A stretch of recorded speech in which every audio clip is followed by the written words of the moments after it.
Daddy versus sun vibes అన్నమాట guys. Night ఎంత అనుకుంటున్నారు టైం? 11 to 12 సంథింగ్ అవుతుంది. మా ఆయనకి ఆకలిస్తే బిస్కెట్ తీసుకొచ్చి తినడం, ఆయనతో పాటు మ్యాంగో మా చిన్నోడు, ఆయనకు కూడా మేమే తిన్నా స్వీట్స్ తప్ప, స్పైసీ తప్ప వి విల్ షేర్ అనమాట, ఏది నాన్ రెస్ట్రిక్టెడ్ ఉన్నాయో. సో మీరు చూడొచ్చు.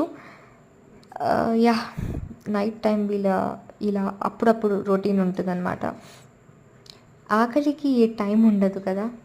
ఇప్పుడు ఆకలి వేసినప్పుడు మస్త్ బిందాస్ లేచి తినోటే.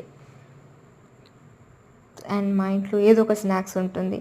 మా ఆయన స్నాక్స్ తీయడు కానీ నన్ను కొననప్పుడు ఆపుతారు, కానీ తెచ్చి పెడితే అది పనికొస్తుంది ఇలాంటి ఆకలి టైంలో. Night vibes kind of. I hope you like this video guys. Bomb, son and dad wala version.